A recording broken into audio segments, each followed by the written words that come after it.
আসসালামু আলাইকুম চাচা। ওয়ালাইকুম সালাম। কি করতেছেন? দেখা যায় আপনি ধান খেতে মই দিয়ে লাগতেছেন। মই চালতাছি চাচা, তোরই আছে লে মই দিতেছি। ও এই জন্য এই জন্য তো লাগাইলেন কষ্ট করে, আবার মই দেওয়া তো বুঝলাম না এটা বিষয়টা কি। মই দিলে এটি ধান একটু লেঙ্গা হইব, পরে ধান একটু বাচ্চা যাইব, বুঝছেন? ও মানে এটা গুড়াটা কি লেঙ্গা হয়ে যাবো? গোড়াটি লেঙ্গা হয়ে যাবে, লে মই দিতেছি। ও পরে কি আবার নতুন করে কি গুছি সারবো নাকি? আবার নতুন হয়ে গুছা হইব। এমনি ধানের কোনো ক্ষতি হইতো না? না চাচা, গেছে বছর দিছিলাম, পরে আমার ধান ভালো হয়েছে কত, পরে কি ধানের ফলন ভালো হয়? হ্যাঁ। ফলন ভালো হয়। তো যারা কৃষি ভাইরা আছেন, যারা ভিডিওটা দেখতেছেন, দেখেন এটা কিন্তু একটা বিষয় যে যখন ধান মনে করেন যে গেজায় কম আর কি, তখন আপনারা এইভাবে মই দিয়ে টান দিয়ে দিবেন, তখন গুঁড়াগুলো একটু নড়বে। এই গুঁড়াগুলো নড়লে কিন্তু আপনার ফসল ভালো হবে এবং ধানের যে একটা গুছি আছে এটা কিন্তু বাড়বে। এই যে এখানে দেখতে পাচ্ছেন আমরা বন্ধের মাঝখানে চলে আসছি, তো উনি অনেক কষ্ট করেই মই দিতেছেন। আচ্ছা আসেন দিকে, এইদিকে দেখেন এই যে পুরো জমিতে কিন্তু কষ্ট করে এইভাবে মই দিতেছে।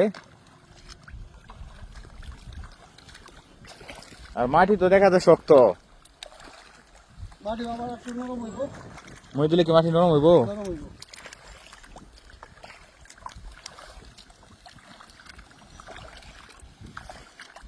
দেখেন অনেকক্ষণ ধরেই বোঝা যাচ্ছে যে উনি কষ্ট করে এই যেভাবে মই দিতেছে ধানে। দেখেন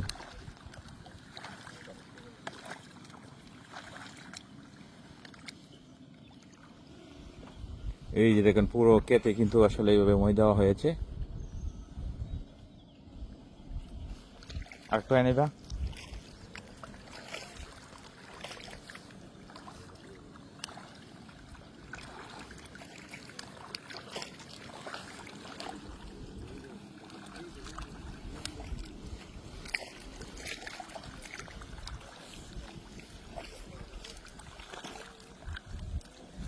দেখেন ধানগুলো ভেঙে দিচ্ছে। আপনারা হয়তো অনেকে ভাববেন যে ধান ভেঙে যাচ্ছে, কিন্তু না, ধান ভাঙবে না।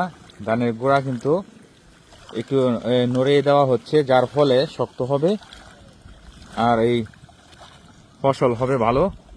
যারা কৃষি ভাইয়েরা আছেন, কৃষি ভাই যারা কাজ করেন, তারা হয়তো বুঝবেন যে আসলে এইভাবে ধান খেতে মই দিলে যে ধান সুন্দর হয়।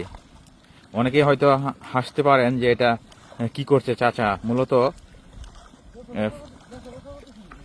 দেখেন গত বছর কিন্তু উনি দিয়েছেন আর ফসলও ভালো হয়েছিল, তাই গত বছরের তুলনায় এই বছর আশা করা যায় ফলন বেশি হবে, কারণ এইভাবে মই দিলে ধান সুন্দর হয়।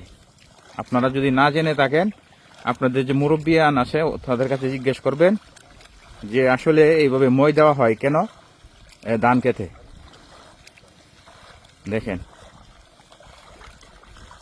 এই পুরো ক্ষেত জুড়েই কিন্তু এইভাবে মই দিয়ে টান দিয়ে দিয়েছে। এই যে দেখেন পুরো ক্ষেত।